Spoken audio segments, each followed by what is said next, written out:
Giles Goddard. So Giles is Vicar of St John's Church, Waterloo, which is noted for its work on climate change, inclusion and interfaith work. Giles founded and chairs the Faith for the Climate Network and is a member of the Church of England's Environmental Working Group. He was responsible for the key amendment to a General Synod motion on divestment in 2018. Thank you very much, Giles.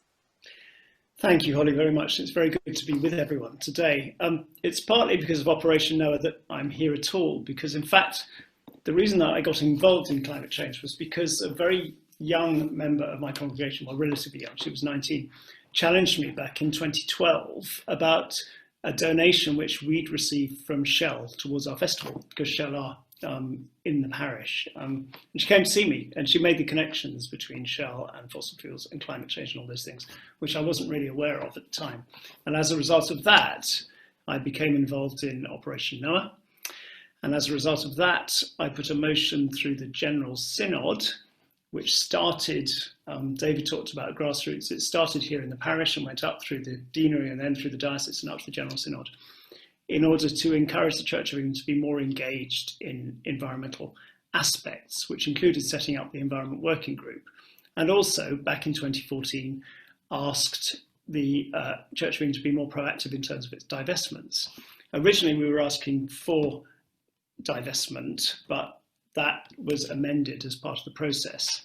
But we got something onto the table which really encouraged the Church of England to become much more engaged in aspects relating to fossil fuels and climate change and its investments.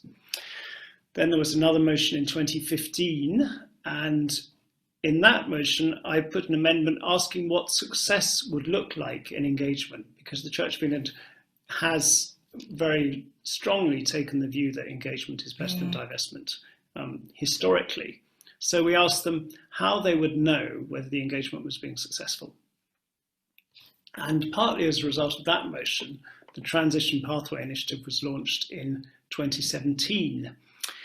And as you've heard today, it is a tool which evaluates and tracks the quality of companies' management across all sorts of sectors, actually not just in fossil fuels, and also looks at companies' long-term intentions in terms of engaging with the Paris agreements and Paris aims. And the other thing which happened in 2017 was the divestment from thermal coal and tar sands. The Transition Pathway Initiative now has $18 trillion under management. It's got about 270 different partners, I think. And it's interesting that it's been so effective in terms of the way that you have used it in your report. The kind of evidence which it's produced has been a useful tool for all sorts of people. So I'm glad that the Church of England has been able to play a part in that. But there was, and there continues to be, the question about whether the COB should divest or should continue to engage. And that's been an ongoing discussion within the Church of England, really, for many years, and came to a head, really, a bit in 2018, because the dioceses of Oxford and Birmingham both put forward motions to General Synod, which would have sought divestment by 2020, I think. And I could see that what there was a risk of happening was that the Synod might reject the motion altogether. And in rejecting the motion altogether, we would lose, to some extent, the Church of England's engagement in climate change. And I thought it would send all the wrong messages if the Church of England voted against a motion which was working on climate change. And so after a lot of conversations internally, I proposed an amendment which set an end date of 2023. So asked the Church of England to look carefully at its investments over the following 5 years, as it then was, and to begin to consider divesting in 2020 with a view to being divested by 2023 from fossil fuel companies that are not prepared to align with the goal of the Paris Agreement to restrict the global average temperature to a rise well below 2 degrees centigrade. That was the wording of the motion. And that amendment went through, and then the motion went through. I think 370 people voted in favour and 4 against, and there were 5 abstentions. And And that's really been very helpful because it's given us all a target to work towards, and it's focused the work of the Transition Pathway Initiative, and it's also focused the Church of England on how we can really seriously engage in this aspect of our work. So the TPI produced a report recently, which you've heard about, but there are really 6 conclusions of the recent report. It came out in October of last year, I think. It noted that ambitions from the fossil fuel companies have risen markedly in the last 6 months, but it also noted that the targets which have been set by different fossil fuel companies are not equal, and it was very clear that companies need to go further. And it was also very clear that non-European oil and gas companies are lagging far behind their European peers. It noted that high management quality is a lead indicator in the extent to which fossil fuel companies are aiming to align with Paris, but it also noted that there needs to be progress in lots of sectors in order for the oil and gas sector to transition to net zero. And implicit in all that is various assumptions which the oil companies are making, particularly around carbon capture and storage and various other things. So I had a chat with someone in the Transition Pathway Initiative today before coming on board with this webinar, because I thought it would be interesting to know where they think they are now. Obviously it was an off-the-record chat.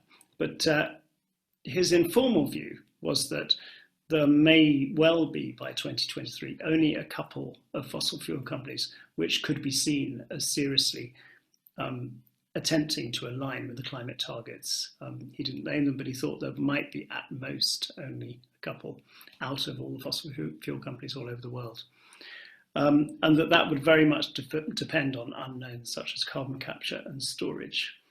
And so it feels to me as though probably the Church of England is heading towards divestment by 2023, although obviously those decisions all have to be made.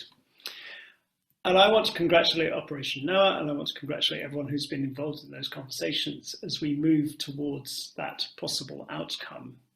I think we can see in the chat box that there is still an open question amongst some people about whether engagement or divestment is a better way forward. It seems to me that we need both of them.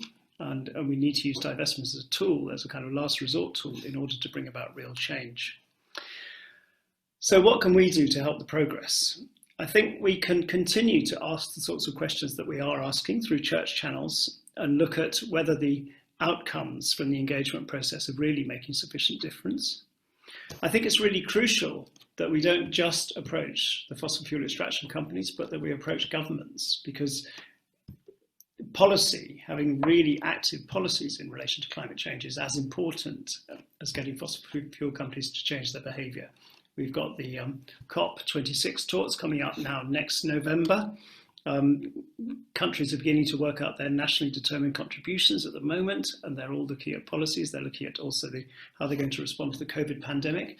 Now is a really crucial time when we can, each of us, try and put pressure on governments both here and internationally to make a difference. And of course, we can change our own behaviour and embrace renewables as much as possible in order to change the market. In terms of what the C of E should do in the light of this report and in the light of where they are at the moment, I think the C of E should continue to challenge major oil companies genuinely to reduce their investment in researching for new reserves and looking at how they can actively make a difference if they really are going to be realistic about achieving net zero as soon as possible. So it's a complicated process, and it's really interesting to hear the different approaches which different churches have taken. But I just want to say that we all need to keep the pressure up in different ways in order to achieve what we're all working towards. So thank you. Thank you very much, Giles. It's